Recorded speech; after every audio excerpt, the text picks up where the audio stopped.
They called him a fragile primate. They laughed when Albert walked into the mess hall of the galaxy's deadliest deep space outpost, a walking target in a room of monsters. But the laughter died.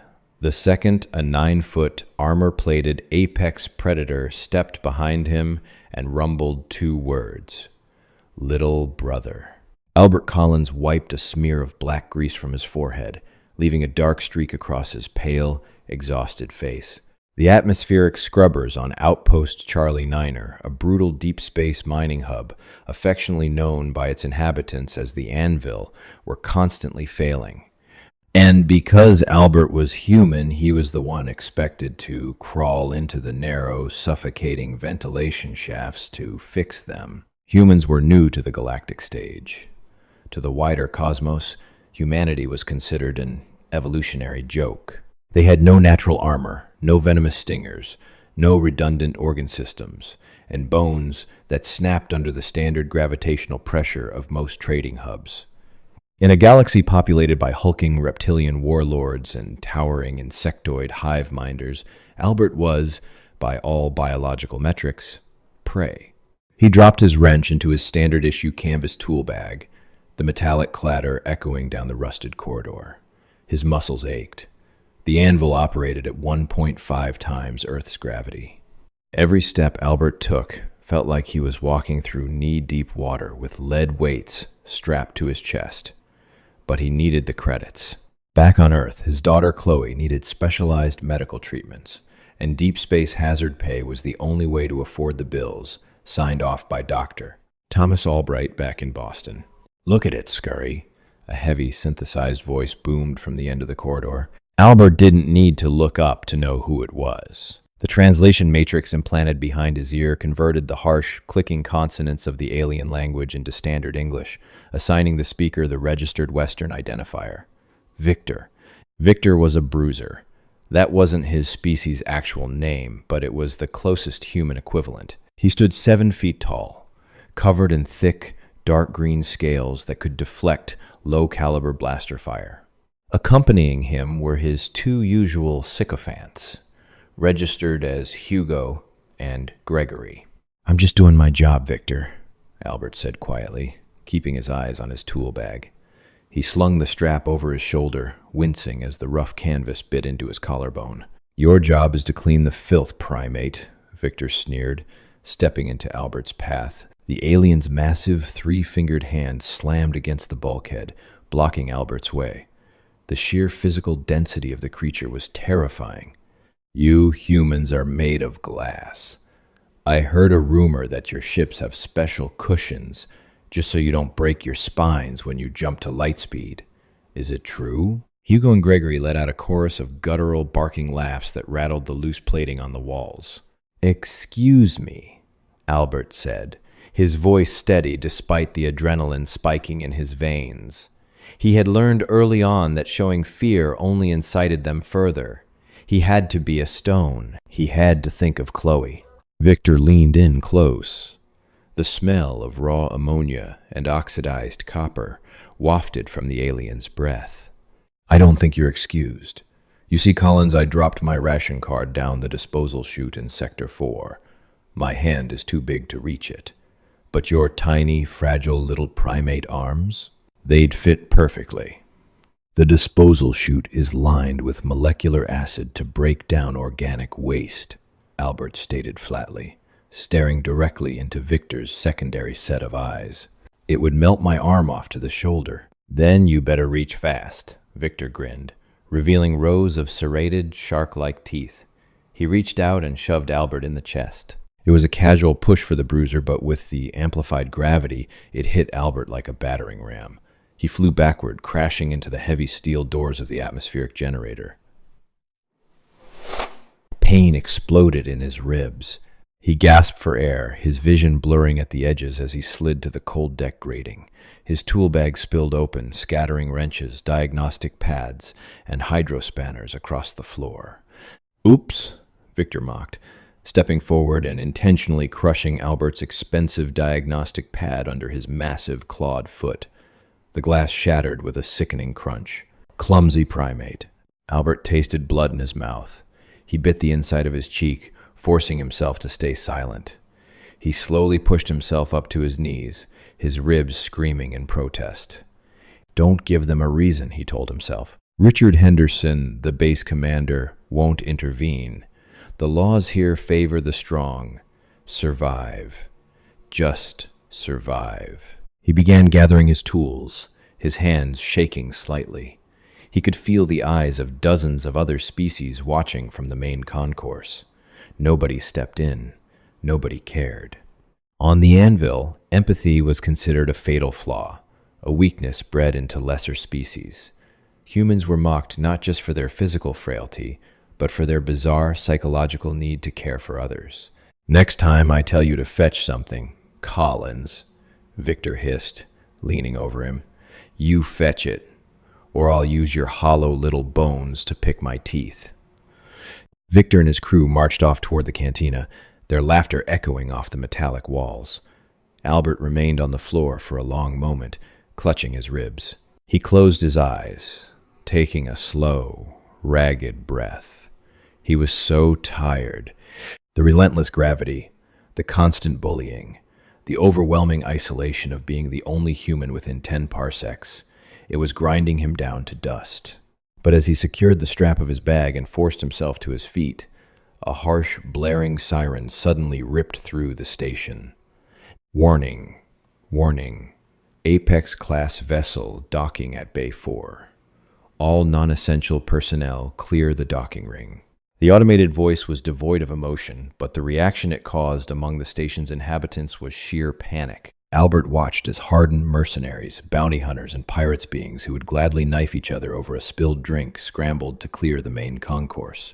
Even Victor and his crew stopped in their tracks, their aggressive postures instantly melting into rigid, fearful submission. An Apex-class vessel.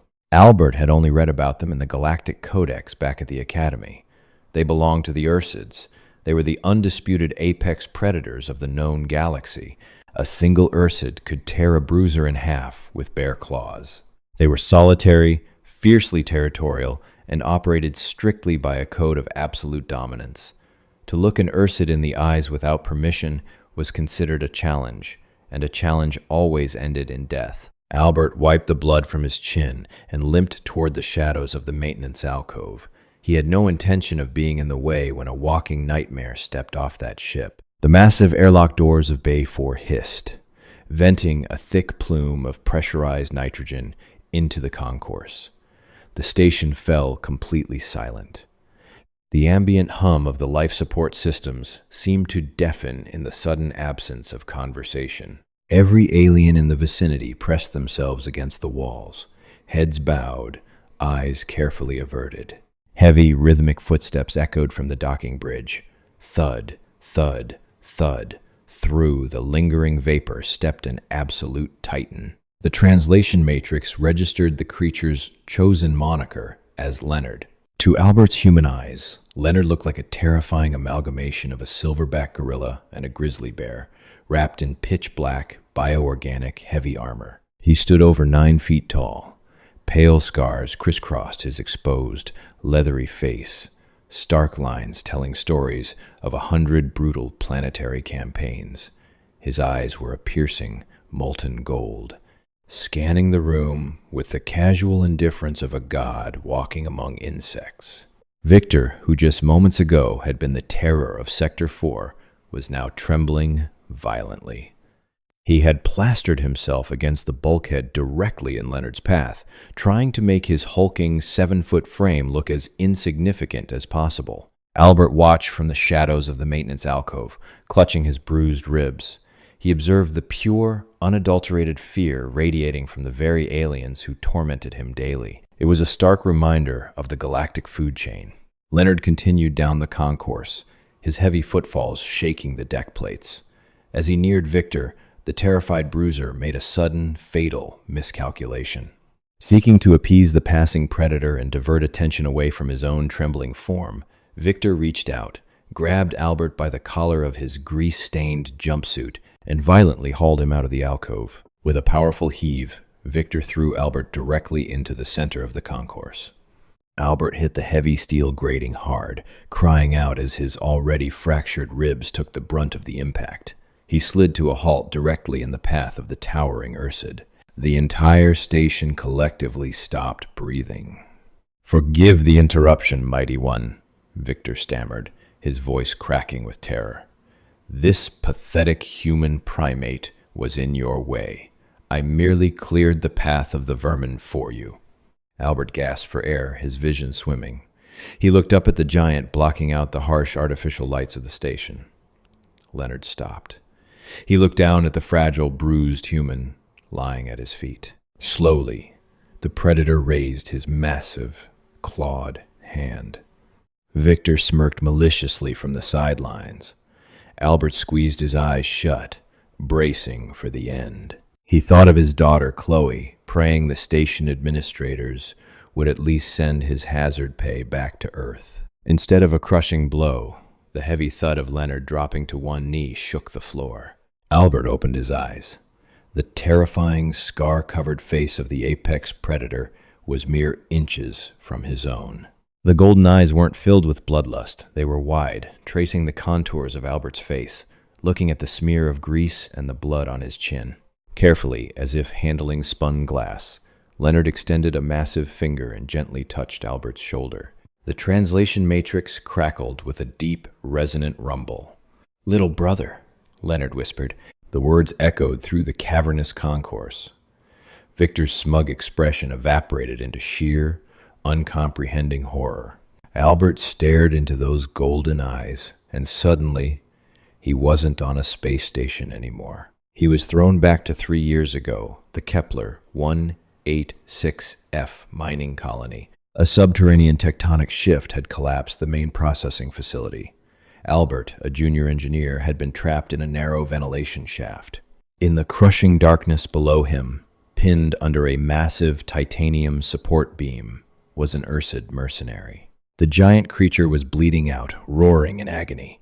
For 14 days, rescue crews couldn't reach them. For 14 days, Albert Collins endured. Dragging his bruised body through jagged, razor-sharp rubble, Albert had used his fragile frame to navigate the collapsed crevices. He siphoned water from broken cooling pipes and brought it to the monster. He applied medical biogel to the Ursid's wounds, starving himself to give the predator his meager rations. "Why?" the Ursid had rumbled in the dark, his strength fading. In his culture, the weak were left to die. Yet here was a creature of glass breaking its own bones to keep a stranger alive. "Because nobody dies alone on my watch," Albert had replied, his voice cracking from dehydration. When the rescue drill finally broke through, the Ursid had wrapped a massive hand around Albert's shaking fingers. "Blood of my blood," the monster had sworn. "You have given me life, tiny one. You are my brother." Back in the present, Albert breathed out. "Leonard, you got your armor fixed." Leonard let out a low rumble of affectionate laughter. "And you are still allowing lesser beasts to dirty your face, Albert."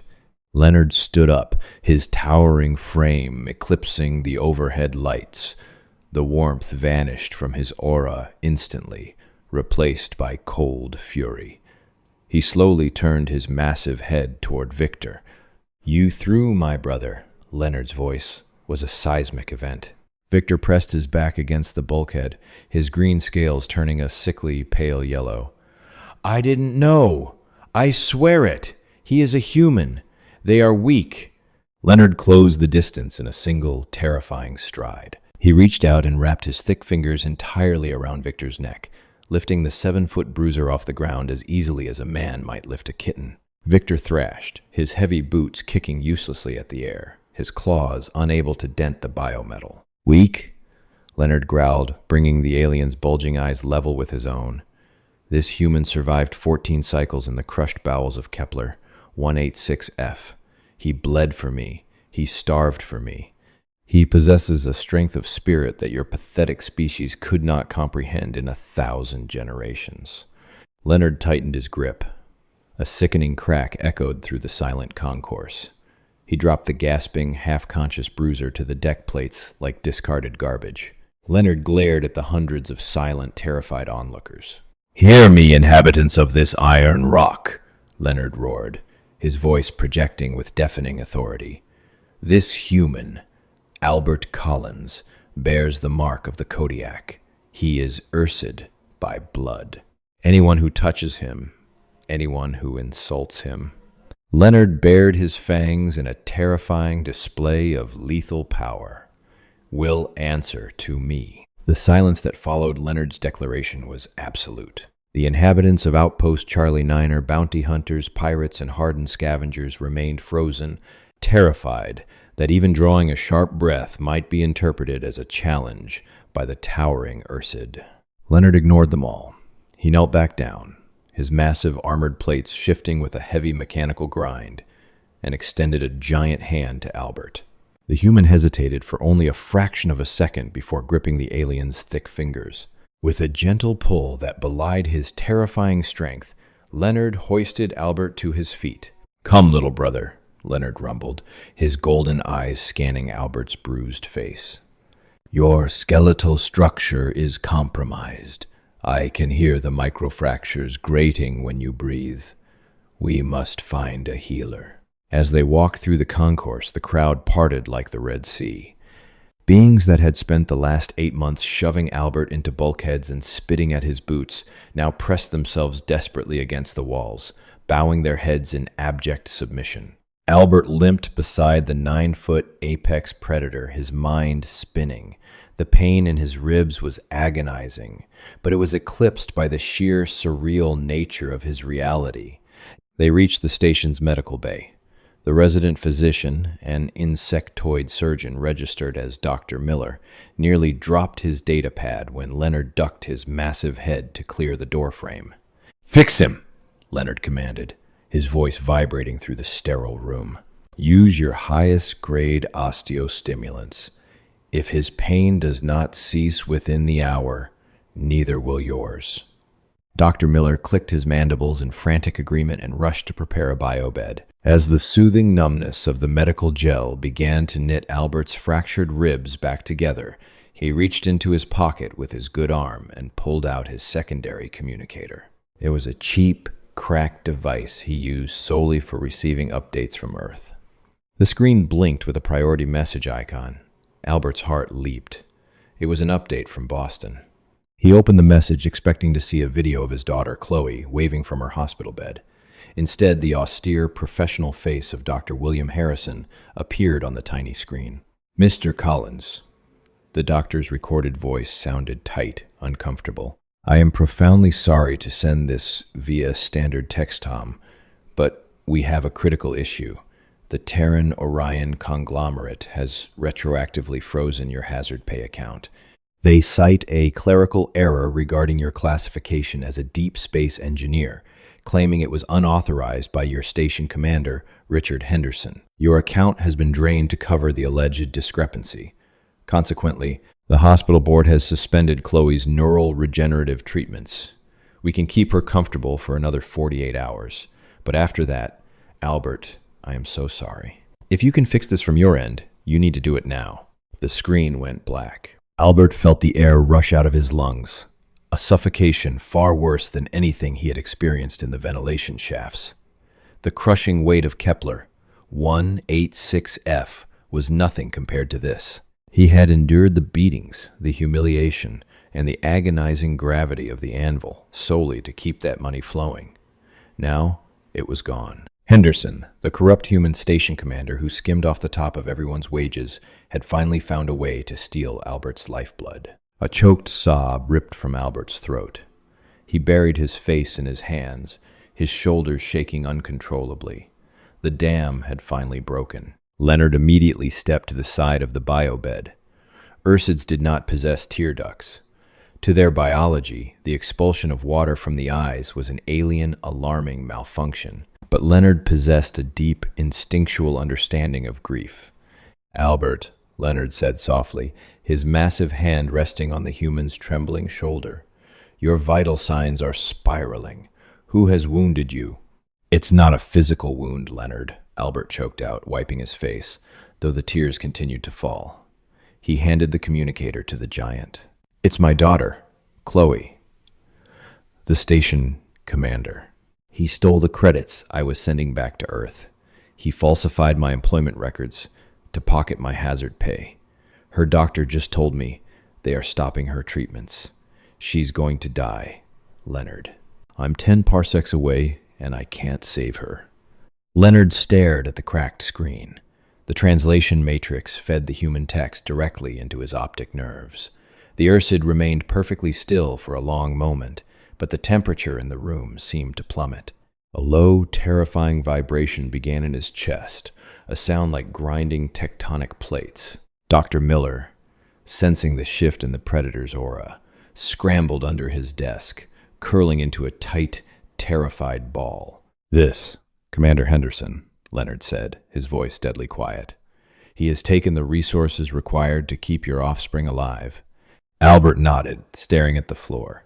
"Humans are bottom tier out here. There's no galactic tribunal that will take my case. Henderson knows I'm powerless." "Powerless," Leonard repeated, the word tasting like ash in his mouth. He looked down at Albert, the fragile primate who had dragged himself through jagged steel and starving darkness to save a monster he didn't even know. "Albert," Leonard said, his tone shifting from fury to profound solemnity. "When I was crushed beneath the titanium on Kepler 186F, I was not merely a mercenary. That is a lie your human registries fabricated because they do not understand our hierarchy." Albert looked up, confused, wiping his eyes. "What do you mean?" "I am Leonard of the High Clan Kodiak," the giant stated, standing to his full, imposing height. "I am the fleet supreme of the Ursid Armada. I did not come to this rust bucket station to refuel. I have spent the last 3 Terran years tearing this sector apart looking for you. The bureaucracy of your species made you difficult to track, but I swore a blood debt in the dark. You are my brother. And in Ursid law, to steal from the cub of a brother is to declare war upon the entire clan." Leonard reached down and gently took Albert's arm, helping him sit up. "Dry your face, Albert. We have an appointment with your commander." The administrative sector of Outpost Charlie Niner was heavily fortified, guarded by automated turrets and heavily armed mercenaries. But as Leonard and Albert approached, the heavy blast doors presented no obstacle. "Halt!" shouted a reptilian guard, raising a heavy plasma rifle. Leonard didn't break stride. He let out a deafening, earth-shattering roar that rattled the reinforced glass of the observation deck. The primal sound triggered a deep-seated biological terror in the guard. The reptile dropped his rifle, turned, and sprinted down the opposite corridor. The automated turrets tracked Leonard, but the Ursid's bioarmor emitted a jamming frequency that caused the weapons to power down and droop uselessly. Leonard reached the heavy steel doors of the commander's office. He didn't bother using the comm panel. He simply drove his massive claws into the seam of the metal, braced his tree trunk legs, and ripped the doors apart with a screech of tearing steel. Commander Richard Henderson, a portly, balding human with a penchant for expensive alien silk suits, shot up from his desk, his face draining of all color. "What is the meaning of this?" Henderson shrieked, his voice cracking as he reached for a small blaster hidden under his desk. Before Henderson's fingers could even brush the weapon, Leonard crossed the room. The Ursid slammed his fist onto the solid obsidian desk, shattering it entirely. Henderson was thrown backward, tumbling over his chair and crashing to the floor. Albert stepped into the room, his face pale but his posture straight. He stood beside the towering predator. "Collins?" Henderson stammered, scrambling backward like a cornered rat. "What are you doing? Call off this beast! That's a direct order!" "He doesn't take orders from dead men," Leonard growled, looming over the terrified commander. "And you, Richard Henderson, are a dead man breathing stolen air. You stole from my brother. You condemned his cub to death for your own greed." "I don't know what you're talking about," Henderson pleaded, his eyes darting wildly between Albert and the giant. "It was a clerical error, corporate policy." Leonard leaned down, his face inches from Henderson's. The smell of ozone and apex pheromones suffocated the human. Do not lie to a Kodiak. I can smell the fear sweating out of your pores. I can hear the rapid, guilty fluttering of your weak heart. Leonard reached out and grabbed Henderson by the collar of his expensive silk suit, hauling him into the air until his feet dangled helplessly. You will access your terminal, Leonard commanded, his golden eyes burning like miniature suns. You will transfer every single credit you stole from Albert Collins back into his account. And because you have forced me to waste my time, you will add the entirety of your own personal offshore accounts as compensation. That's everything I have. Henderson choked out, his face turning purple. I'll be ruined. You will be alive, Leonard replied coldly, which is more than your greed would have left Albert's daughter. Do it, now. He dropped Henderson roughly in front of a secondary wall terminal. Shaking uncontrollably, sobbing in terror, Henderson accessed the station's financial mainframe. Albert watched the screen as the fraudulent clerical error was instantly reversed. The hazard pay he had bled for over the last 8 months flooded back into his account. But Leonard wasn't finished. The Ursid stepped forward and plugged a heavily encrypted bioorganic data spike into the terminal. Albert, Leonard said softly, not taking his eyes off the screen. What is the exact designation of the healer treating your daughter? Dr. William Harrison, Albert said, his voice trembling with a mixture of shock and dawning hope.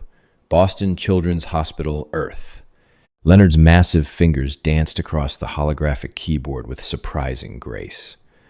A blood debt cannot be paid by merely returning what was stolen, the Ursid rumbled. A blood debt requires an offering of life. Leonard hit the final key. Albert's cracked communicator chimed immediately. Albert looked down.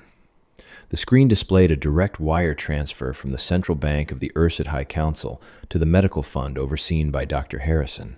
The string of zeros attached to the transfer was so long it barely fit on the cracked screen. It was 50 million galactic standard credits. It was enough to buy the entire Boston hospital, fund a lifetime of the most advanced neural regenerative treatments in the galaxy, and never require Albert to work a day in his life again. Albert stared at the screen, his breath catching in his throat. Leonard, this is a king's ransom.